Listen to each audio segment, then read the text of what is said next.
in JNU. We have 4 speakers on our panel today, as well as performances by students and faculty. The first talk today is by Sohail Hashmi and Madhu Prasad.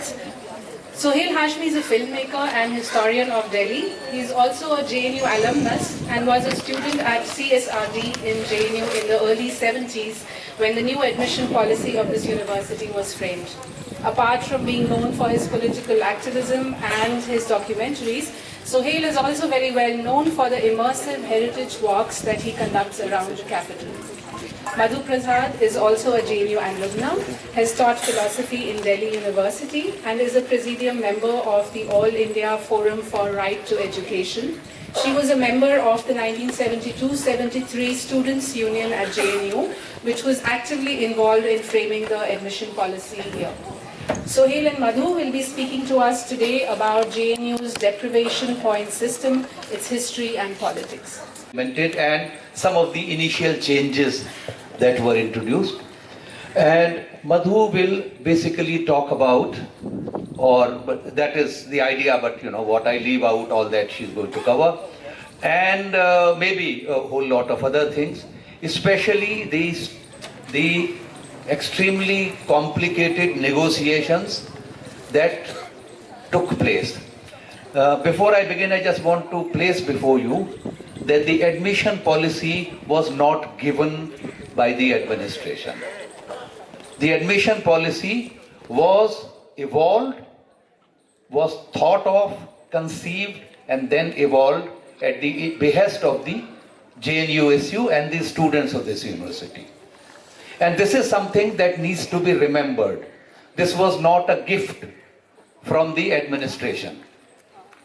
Within the administration, there were people who were sympathetic. Within the administration, there were a whole lot of people who were dead set against the admission policy. And the dilution that has taken place over the last few decades is a result of this attitude of the administration, which is now coming out in the shape in which all of you are witnessing it. Because I don't want to miss out anything, I am going to read out. This is a short note.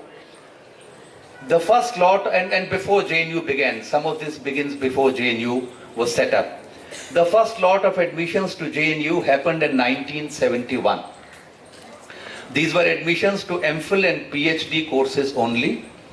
The Indian School of International Studies that functioned under the aegis of the Indian Council of World Affairs and the Center of Russian Studies were taken over to become SIS and the School of Foreign Languages. Subsequently, the School of Foreign Languages was renamed School of Languages and is now known as School of Languages, Literature and Cultural Studies. In 1972, interview-based admissions to master's course were started, and it is the same year when School of Languages started admitting students to the undergraduate course, 5-year course, which culminated in a master's course. In 1973, an admission policy based on the idea that JNU is a national university and it should therefore have an admission policy that would ensure that the student intake reflects the national character of JNU, not only in the geographical spread of the intake, but the university should open its doors to those who had largely been excluded due to their socio-economic deprivation and due to a system that thrived on exclusion. The in-principle acceptance of this position by the university, despite strong reservations by some votaries of pure merit, was a reflection not only of the majority of the students, but also the majority of the senior faculty of the university. The acceptance of the policy by the university administration was in marked contrast to how most university administrations behaved then and the present administration of JNU is behaving currently. There was a clear understanding that the role of administration was restricted to releasing of advertisements inviting applications for admission and receiving forms, and later making arrangements for centers where exams would be conducted. All other decisions regarding determining, checking admissibility, academic suitability, etc. were under the total purview of the faculty. It is this broad consensus between the students, teachers and administration arrived at after many months of negotiations and many sleepless nights of arguments and fine-tuning of text that the admission policy of JNU was finally framed. From 1974, admissions based on written exam and an interview plus award of points aimed at compensating for age-old socio-economic deprivation and regional backwardness were put in place. We need to understand the complexity of the point system and the logic with which they were arrived at. There were 20 points for socio-economic and regional backwardness. Those belonging to scheduled caste and scheduled tribes were awarded 9 points. 6 points to be awarded to those belonging to other backward castes was subsequently introduced, and this practice was in force till reservation for OBCs was introduced. For economic backwardness, a maximum of 7 points were awarded to those whose family income was less than rupees 700 per month. Now, this might sound like small change, but this is just an indication of how low were the general incomes at that time, and talking of the 1970s. How high is the price rise? And how phenomenally high is the price rise in these days, which has pushed up notional salaries. For incomes between 700 to 800 points, 6 points were awarded. For those students whose monthly family income was between 800 to 900 rupees per month, 5 points were awarded. For incomes up to 1,000 rupees per month, 4 points were awarded. Those whose family incomes were more than 1,000 rupees a month did not get any economic backwardness points. Now, yes, yes. Economic backwardness points were discontinued from 1984. Women applicants belonging to backward castes and backward districts were given 5 points extra. This practice was introduced only in late 1990s. Later, this was extended to all female candidates. Points for regional deprivation were introduced based on the 1971 census of district-wise categorization of regional backwardness.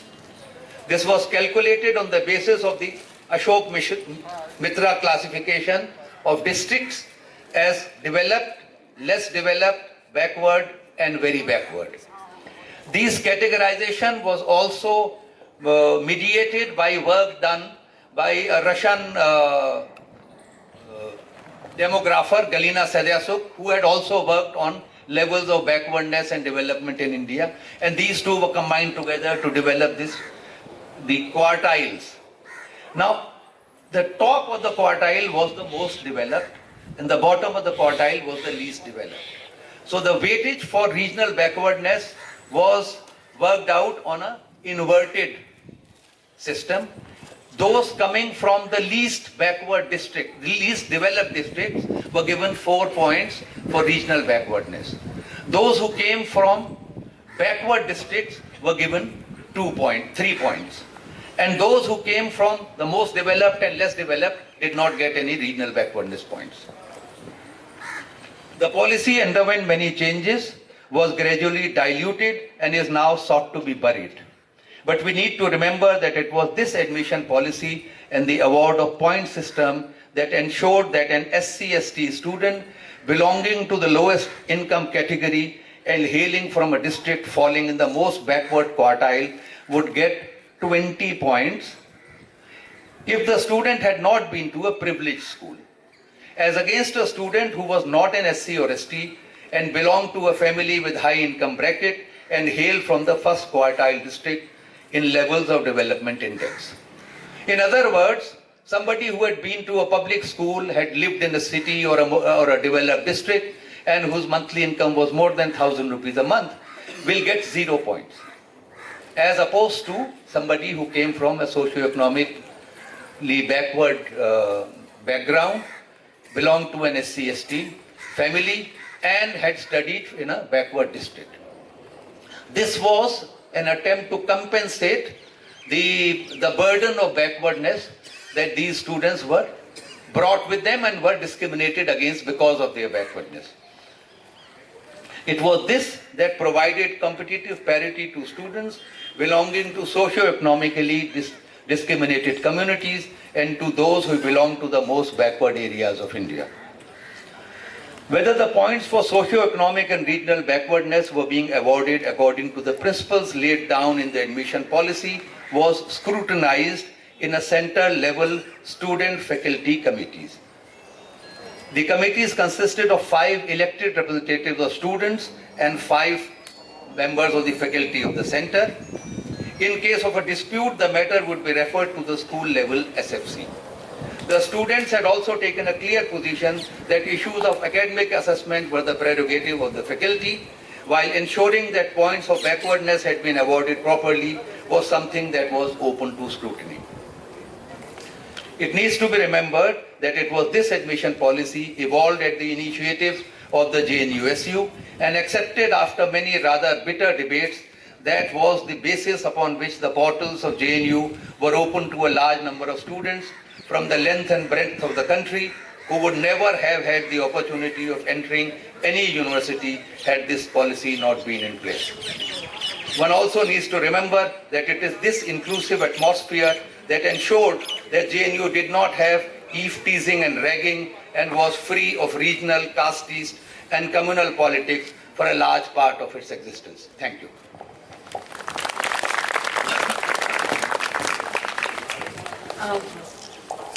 The students of Jawaharlal Nehru University who have been for at least 2 years been carrying on a consistent struggle against the forces which are trying to turn back the student movement, its achievements, and the struggles that you are raising in the interests of all the students of this country. I know that you have been very active through the struggle which started off with the 9th February arrests and the disruption on the campus. You were very active through the Occupy UGC struggle, and now on this admission policy, it seems almost like we are going back 40 years.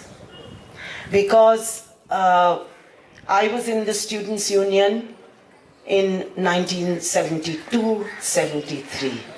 That is a period which is literally 40 years, more than 40 years ago. And Jawaharlal Nehru University, JNU, had just started at that time, and it had been started with the idea. It had been started with the idea that it would correct some of the problems which continued to persist in older universities in India, universities which still carried their colonial character. Because JNU was the one university which was started with the idea of a modern, liberal, democratic environment, and one in which it would really be representative of the student body and the youth of the country. Whereas the colonial ideas which had continued were always that of elite universities. I think there is a tragedy in our country that because we have failed to universalize school education, any student, even if coming from the most disadvantaged background, any student feels they are in an elite situation if they come to the university. Because only, I think, about 17 to 18% of students of the relevant age group actually reach universities in our country. And this is because, not because we don't have enough reservation, we don't have enough recognition that people have a problem in getting to higher education, but the fact that in less than 8 to 9% of SC, ST, minorities, women actually pass 12th class. You will not believe it, but 2 years ago, only 1,800 girls from the scheduled tribes sat for the CBSE exam. That is a shocking figure. And it is sometimes figures like these, when people say, oh, you know, there's no merit, is not being given a chance, reservation is being pushed forward. But please remember, 92% of scheduled caste and scheduled tribe children simply don't finish 12th class.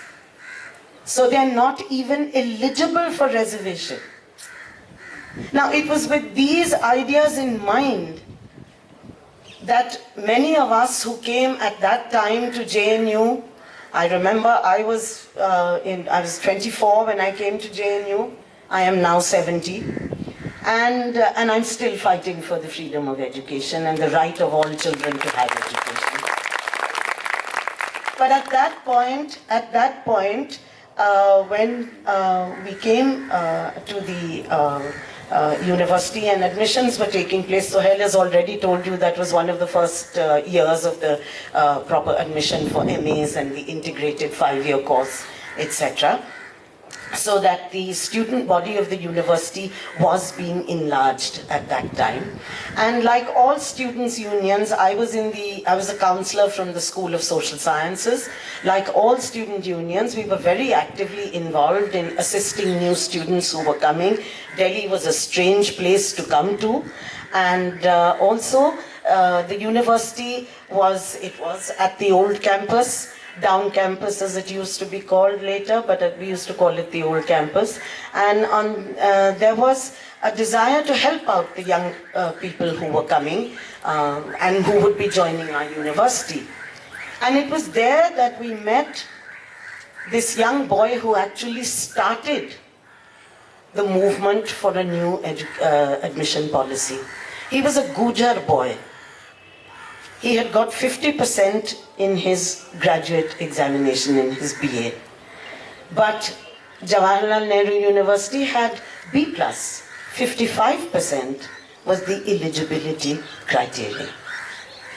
And so, whereas a boy from Doon School and St. Stephen's, or a girl from a convent school in Delhi and from LSR could easily be eligible for admission to Delhi University, this Gujar boy, who was the first in his tribe at that point to do his BA, was actually not even eligible to sit for the viva or to be called for interview. It is this which started the agitation. We decided to picket the center. I'm not going to name the center, but there was a center where this boy wanted admission. We decided to picket the center and stop the admissions. This is what the decision the union took. The decision was taken within a day and a half. Admissions were stopped on the 13th of July. And the university administration at that time, our vice chancellor was a very well-known diplomat, G. Parthasarathy. He was the founding vice chancellor of this university, and he immediately said that, you know, if the students have a problem with this, we should talk to them. And so talks began and negotiations began. We had a delegation from the union and we had representatives of deans and teachers on the other side. And in fact, I remember that the first day of the negotiations, G. Parthasarathy himself was there to ask us to work as well as harmoniously as we could all together, teachers and students and deans, and work out a solution to what he felt was a genuine problem. It is there that this whole discussion of points being given, weightages being given for the fact that you were born in a family or born in an area or educated in a region where you did not have the advantages that other children or other young people had. So that we would have a concept of excellence or achievement which would be more reflective of the real conditions in our society. And this was for you to be eligible to come for the interview. The weightage points were given for that. It was to get rid of that wretched B+, which didn't tell you that B+ for a person who's had all the advantages in life and B+ for the first person in his tribe just did not count to the same thing. The achievement of the Gujar boy was way higher than B+, but it was not being recognized. It was not being recognized because you had a system of excellence which only looked at points, which only looked at numbers and didn't look at the reality of a situation.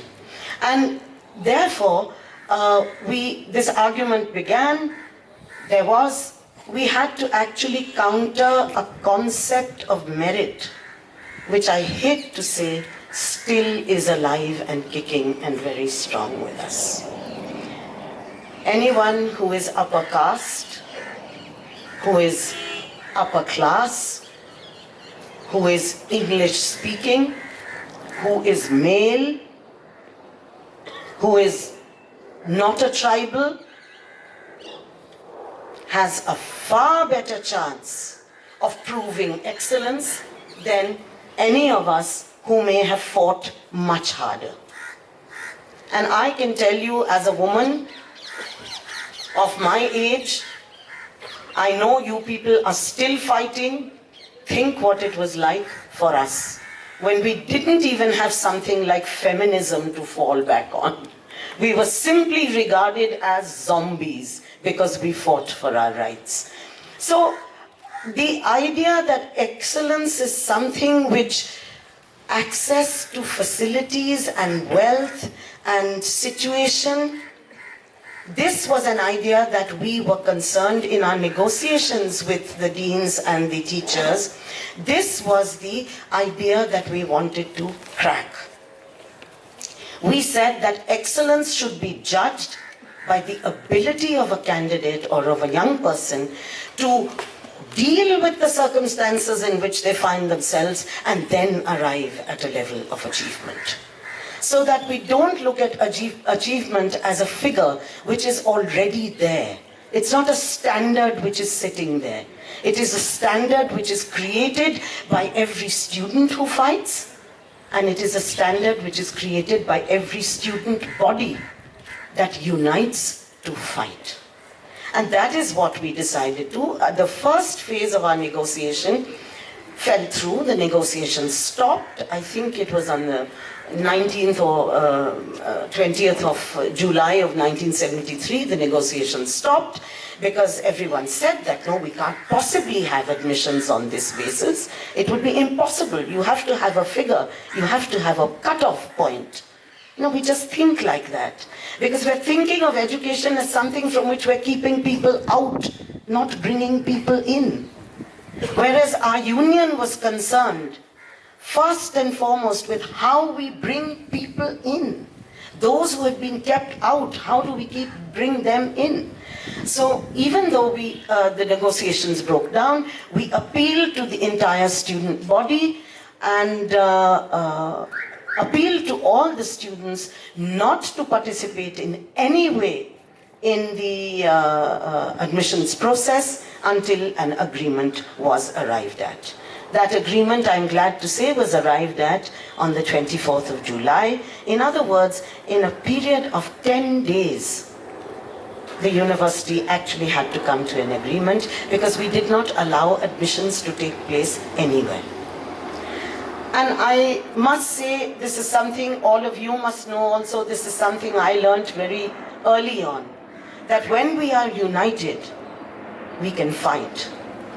But when we break up into groups and sections, etc., our goals may be the same, but we are not able to get our achievements because we get divided. So I think that is something which is very important to remember. Our differences we can always work out with each other. The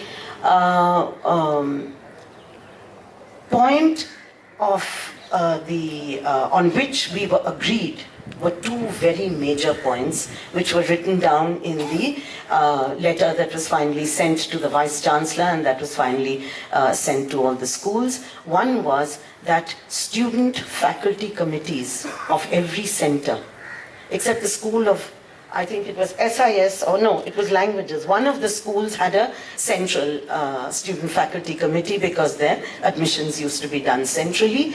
The other schools, the centers used to conduct the admission. So we had, as Sohail told you, elected student representatives and representatives from the faculty. But we did have one other fact, which we insisted upon, which was that student members of the student faculty committee could be observers during the Viva. We said we will not interfere with the process of the Viva, we will not interfere with the grades that you give, but let us be observers. And that was significant, because I think just having students present there and having the whole process being transparent plays a very important role. A student is not penalized for having answered questions in Hindi or in not very good English. That doesn't matter. Similarly, being from a different background, not being familiar with a particular kind of approach and confidence that people have when they come from a particular class, those factors did not militate against the students. That was the first thing. The second thing was that all admissions had to be cleared by the student faculty committee before the recommendations could be sent forward to the officers for communication. So it was truly a collective effort. Admissions were a collective effort, and it was decided that the student faculty committees would determine how the policies and the cutoffs and how the cutoffs would be implemented and how the weightage points would be given, etc. All this was to be discussed within the student faculty committee. This was the second very important thing I learned, which was that the autonomy of a university has value only as long as the internal functioning of the university is democratic. Only then does autonomy have true value. Because if the students, teachers and the karamcharis, the people who make the university, if they are not part of the decision making and the implementation of the university, then autonomy only gives autonomy to the people sitting up there. And that is no good for any university, and it is no good definitely for the nation, which Jawaharlal Nehru said will be in, he said, if all is well with the universities, all will be well with the nation. It's written there under his statue. And I think all is well with the universities only when students, teachers and karamcharis function in a democratic environment and in a transparent environment, with the idea of opening the doors of the university and the gates of the university to all students, and not with this idea that we will keep out people so that we can retain our elite character. I want to thank you so much for your patient hearing. I am happy to be part of your movement, and I am really grateful to you for carrying on the struggle that we began 40 years ago. And I do believe that we took the right decisions then, because all of you are here today. Thank you so much.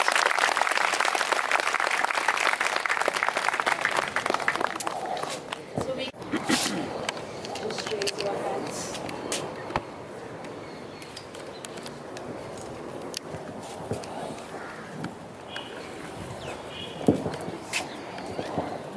Suhail sir, आपसे मेरा सवाल है। एक तो सवाल भी है और गुजारिश भी है कि जब आप जवाब दें तो हिंदी में भी दीजिएगा।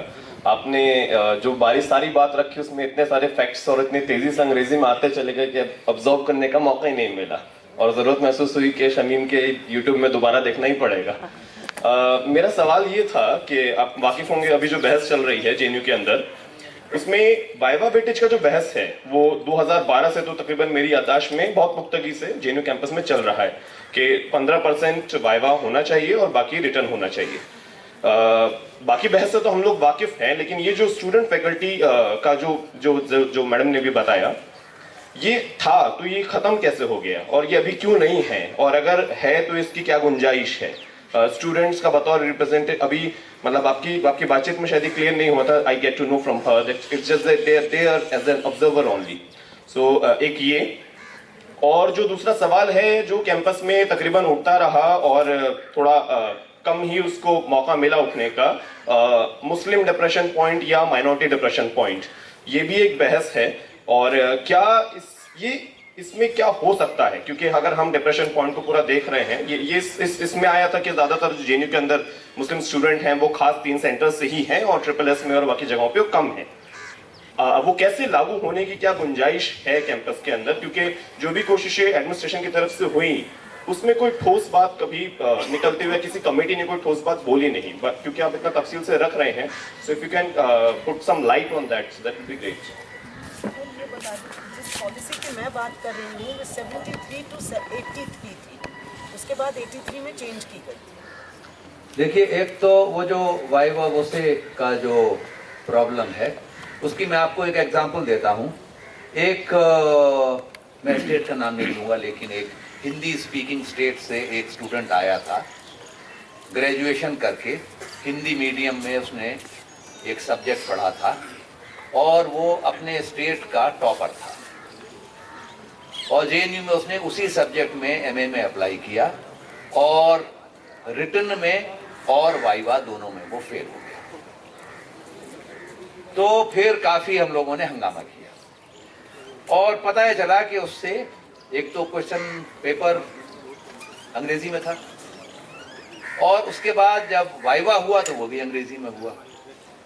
तो हमने कहा कि इस स्टूडेंट ने जो कुछ पढ़ा है उसकी नॉलेज का एग्जामिनेशन नहीं हो रहा था, वो अंग्रेजी कितनी जानता है वो टेस्ट हो रहा था, तो इसका वाइवा दोबारा होना चाहिए। तो फिर उस सब्जेक्ट को जानने वाले वो फैकल्टी मेंबर्स जो हिंदी में अपने कॉलेज डेज में उन्होंने उस सब्जेक्ट को हिंदी में पढ़ा था, उनका एक और सिलेक्शन कमेटी बनी, उसमें उसका दोबारा वाइवा हुआ और वो पास हो गया। उसने इस यूनिवर्सिटी से एमए किया, उसके बाद उसने इसी यूनिवर्सिटी से एमफिल और पीएचडी की और उसके बाद फिर वो एक और राज्य में बहुत साल पढ़ाता रहा और लौट के जेएनयू में आ गया, अभी जेएनयू में पढ़ाता है। तो ये संभव हो पाया था स्टूडेंट फैकल्टी कमेटीज की वजह से। जब हम एज ऑब्जर्वर भी बैठते थे तो हमको ये अंदाजा हो जाता था कि ये जो इंटरव्यू हो रहा है इसमें तो ये बच्चा, इसका चांस है नहीं, क्योंकि जिस तरीके से सवाल पूछे जा रहे हैं, अगर और वाइवा में अगर, और ये हम सब जानते हैं हमारे मुल्क की जो रियलिटी है कि उसमें कास्टिस्ट बायसेस हैं, बहुत ज्यादा कास्टिस्ट बायसेस हैं। तो हमारी रोजमर्रा की जबान में जो मुहावरे हैं उससे आपको पता चल जाता है कि कितने कास्टिस्ट बायसेस हैं। तो अगर हम बहुत ज्यादा मोहतात नहीं हैं, बहुत ज्यादा केयर नहीं करते, तो ये होने की गुंजाइश है। और स्टूडेंट फैकल्टी कमेटीज 84 में खत्म हो गई। उसकी एक बैकग्राउंड है लंबी, मैं उस बहस में नहीं जाना चाहता, लेकिन 83 का एक एजिटेशन हुआ था और उसके बाद से ये सारा का सारा मामला बैठ गया। उसमें स्टूडेंट मूवमेंट की भी अपनी कुछ कमजोरियां रही थी जिसने मौका दिया, क्योंकि जो पहला हमला एडमिशन पॉलिसी पर आया था वो इमरजेंसी के फौरन बाद आया था। इमरजेंसी और उसके बाद अमेंडमेंट्स होने शुरू हुए, इमरजेंसी में हुए, उसके बाद हुए, फिर उसको कुछ रिस्टोर किया गया, फिर 83 का एजिटेशन हुआ और उसके बाद ये अटैक हुआ। तो स्टूडेंट फैकल्टी कमेटी उसके बाद से फंक्शन नहीं कर रही और उनको दोबारा कायम किया जाए, उसके लिए एक लंबे स्ट्रगल की, तैयारी की, उस सब की जरूरत है, क्योंकि उसके बिना ये हमेशा मुमकिन रहेगा कि आप लोगों को बाहर रख सकें। जहां तक जो दूसरा सवाल आपने उठाया है वो बड़ा कॉम्प्लेक्स सा मामला है कि क्या मुसलमानों के लिए रिजर्वेशन होना चाहिए या माइनॉरिटीज का रिजर्वेशन होना चाहिए। वो एक बहुत कॉम्प्लेक्स मामला है, क्योंकि माइनॉरिटीज वो सारी की सारी माइनॉरिटीज या कोई एक रिलीजियस माइनॉरिटी को आप लेने, वो एक मोनोलिथिक ब्लॉक नहीं है। मुस्लिम माइनॉरिटी को ले लीजिए, मुस्लिम माइनॉरिटी में बहुत ज्यादा पिछड़े हुए लोग हैं। मुस्लिम माइनॉरिटी, मुस्लिम्स के अंदर भी कास्टिज्म है और ठीक ठाक ऑपरेट करता है, तो उसको प्रॉपर्ली समझे बगैर ये पूरा का पूरा कि किस लेवल पे हो सकता है, किस लेवल पे होना चाहिए, क्या उसका प्रोसीजर होगा, कैसे होगा, उसके लिए बहुत लंबी हमको खुद अपने आप समझने की जरूरत है। लेकिन ये जरूर है कि जो मुसलमानों में पिछड़ा तबका है उनको ये किसी लेवल के ऊपर ये कंपेंसेटरी उनका होना जरूरी है। या मुसलमान लड़कियों को जो तालीम से रोका जा रहा है और जो इस्लाम के नाम पे और जो बहुत कुछ हमारे यहाँ झंडे उठाए जा रहे हैं, तो वो एक बहुत ही कॉम्प्लेक्स प्रॉब्लम है, लेकिन उसके ऊपर एक लंबी तैयारी है और हमको खुद अपनी एक समझ इवॉल्व करने की जरूरत है कि इससे पहले कि वो उसको कॉन्क्रेटाइज करने की शक्ल में हम लोग करें। One more question from... Hello. Yeah, first of all, I should say that it was a very informative talk, and I've always been proud of the deprivation points, but I write there's so much more that is possible right now and not in the past. One thing that comes to my mind is like when you were deciding about the points, how do you really decide? How much points were actually given? When you look at gender or SC, because I was discussing this a similar thing in a different context. So how do you really quantify at one level how much is a deprivation, more or less?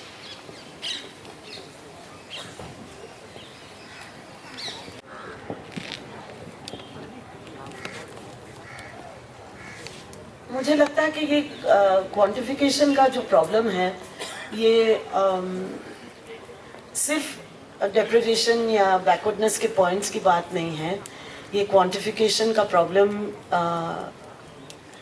एक general problem है जो कि ख़ास तौर से higher education में I think और generally education में ही इसका बड़ा रोल है इसके, क्योंकि बात ये है कि आप एक क्वालिटेटिव फीचर्स को आप क्वांटिफाई करने की कोशिश कर रहे हैं, और इसलिए मुझे लगता है कि इसकी जो सल्यूशन है हम लोग फाइनर एंड फाइनर मेजरमेंट के तौर तरीके तो हम लोग कोशिश कर सकते हैं ढूंढने के, और मुझे लगता है सारा टाइम ये किया जा रहा है। अगर आप देखिए अभी जो न्यू एजुकेशन पॉलिसी का जो ड्राफ्ट डॉक्यूमेंट आया है उसमें तो वो सिर्फ हर चीज़ को क्वांटिफाई करने की बात सोच रहे हैं, आपकी स्किल क्वांटिफाई करने की, आपकी एजुकेशन क्वांटिफाई करने की, आपकी हैसियत क्वांटिफाई करने की, हर चीज़ को क्वांटिफाई किया जा रहा है। लेकिन असली इशू क्वालिटी की है कि आप किसी भी चीज़ की क्वालिटी को किस तरह से मेजर करेंगे। और मुझे लगता है कि इसमें जो क्वांटिफिकेशन का प्रॉब्लम जो आता है वो यूं ही आता है क्योंकि हमारे पास क्वालिटी ज़्यादा है या लोग ज़्यादा हैं और हमारे पास फैसिलिटी कम है, तभी हम सोचते हैं कि हम इसकी क्वालिटी को क्वांटिफाई करके किसी तरह से इसको बीच में से निकाल लें या इसको बाहर रखें। सो आई थिंक ये जो स्ट्रगल है कि एजुकेशन हर बच्चे का हक होना चाहिए, और एजुकेशन जो है वो हर बच्चे का हक उस स्तर तक होना चाहिए जिस स्तर तक वो बच्चा जाना चाहे, जिसके लिए एजुकेशन को मुफ्त होना पड़ेगा। क्योंकि हम ये नहीं कह सकते जैसे हमारे draft documents new education policy के कहते हैं कि हम चॉइस पे डिटरमिन करेंगे और अचीवमेंट पे डिटरमिन करेंगे कि कौन आगे पढ़ेगा और कौन स्किल डेवलपमेंट सेंटर में जाएगा। किसी का चॉइस नहीं होता।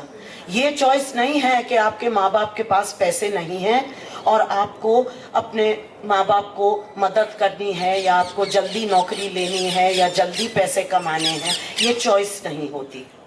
तो इसलिए हमें ये जो इसको खोलना बहुत जरूरी है। नहीं तो हर वक्त कोई ना कोई क्वांटिफिकेशन में तो यही होता है, कोई ना कोई तो कट ऑफ पॉइंट पे आएगा और जो कट ऑफ पॉइंट के नीचे आएगा उसको लगेगा कि देखो मैं सिर्फ इतनी सी चीज की वजह से रह गया, और जो निकल गया ऊपर उसको लगेगा अरे मैं तो बच गया। सो ये जो आइडिया है ये नहीं होना चाहिए। होना ये चाहिए कि हर एक को अपॉर्चुनिटी मिलनी चाहिए। और हम जब अपनी यूनिवर्सिटीज में या अपने स्कूल्स में या अपनी स्टूडेंट ऑर्गेनाइजेशंस में या अपनी आइडेंटिटी ऑर्गेनाइजेशंस में, चाहे हमारी दलित ऑर्गेनाइजेशंस हो, चाहे लेफ्ट ऑर्गेनाइजेशंस हो, चाहे अलग अलग ऑर्गेनाइजेशंस हो, हम अपनी ऑर्गेनाइजेशंस में अपनी लड़ाई आगे ले जाते हुए भी, अपने डे टू डे प्रॉब्लम्स को ले जाते हुए भी, ये चीज हर वक्त अपने जहन में रखनी चाहिए कि हर बच्चे को हक मिलना चाहिए जो इस वक्त उसको नहीं मिला।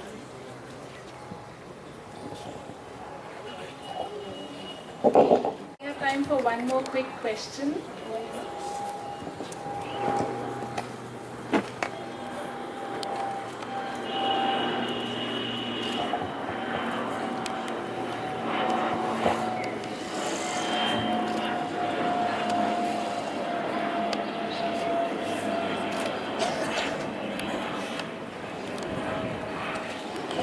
Ma'am, my question is for you, and I want to ask questions on like student faculty club, because you spoke a lot about student faculty committee, because there's one issue that comes up again and again.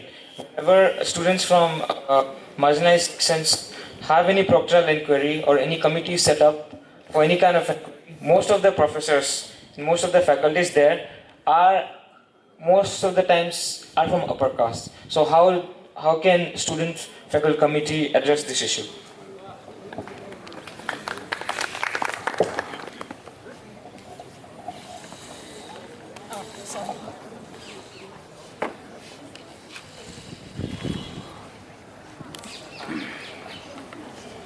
You see, the student faculty committee. The student faculty committee की composition जो है वो एक पूरे centre के students, और अगर वो इलेक्टेड रिप्रेजेंटेटिव्स होंगे तो उनका डेफिनेटली ज़्यादा रोल होगा वो स्टूडेंट्स के प्रॉब्लम्स को उठाने में। और एक स्टूडेंट फैकल्टी के जो स्टूडेंट मेंबर्स हैं उनको ज़्यादा हिम्मत और उनको ज़्यादा स्ट्रेंथ भी मिलती है अगर उनको पता है कि वो इलेक्टेड मेंबर्स हैं। दूसरी बात यह है कि स्टूडेंट फैकल्टी कमिटीज़ में उनके फंक्शन क्या होंगे।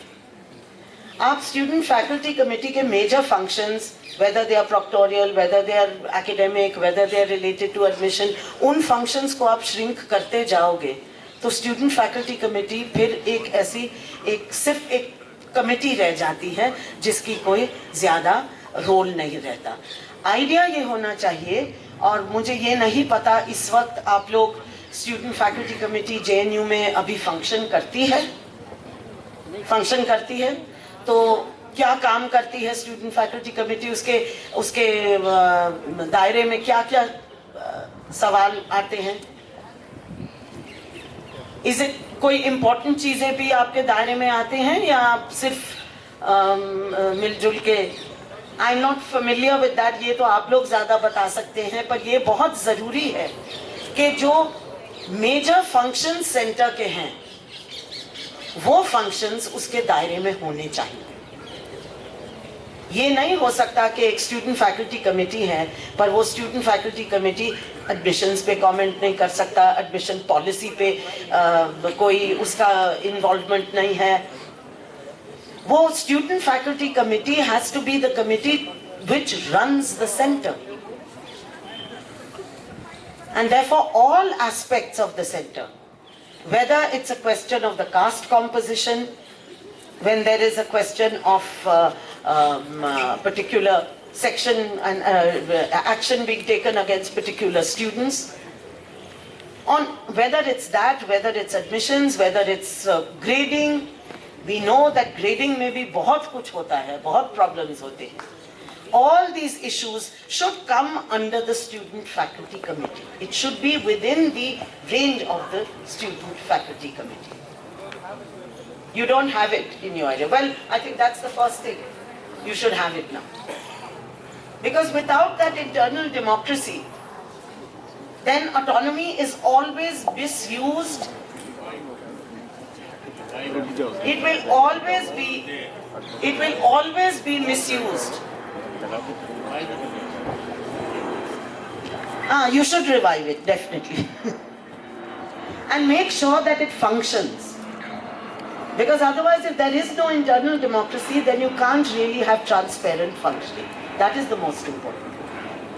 There's just one thing that I want to, about the question that you have asked, that if the faculty in the student faculty committee, then they are all upper caste people, then, and if there is a question of injustice against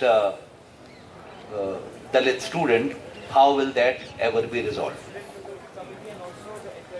Yes, you see, one must remember that everybody who was because of an accident born into an upper caste family is not necessarily against Dalits. Number one. Number two, if there is injustice happening, this is an issue that cannot be resolved at the level of a center. As long as the student body is vigilant that any injustice against anybody, whether it's a Dalit student or it's a scheduled caste, scheduled tribe student or a woman or somebody belonging to any marginalized community, unless the entire student body makes it a point to fight that we will not allow injustice. You see, it cannot be that if a Dalit student is being discriminated against, only Dalit students fight. You know, if that happens, then injustice can't be fought. It has to be the entire student body together against any injustice, no matter who's the victim. And no number of committees can overcome that. The only weapon that we have is the unity of the students. That has to be guarded. That has to be jealously guarded. And it is only through that that you can fight, you know, whether it is the injustice that you are fighting against today, or what they are planning to bring in through admission policies from the next academic year. It has to be the unity of the students. And you know, last 1 year you have seen how students and teachers have together fought this. So this unity that needs to be guarded and preserved. I don't think there is any other solution. You can have any number of committees. As has been pointed out, that you have the provision of student faculty committees. Now, unless you fight for them to be revived and insist that there are elected representatives and elections are held and students go and the SFC meets regularly, it is not in the interest of the administration to run these democratic committees. They will kill them. But we have to be vigilant and we have to revive them.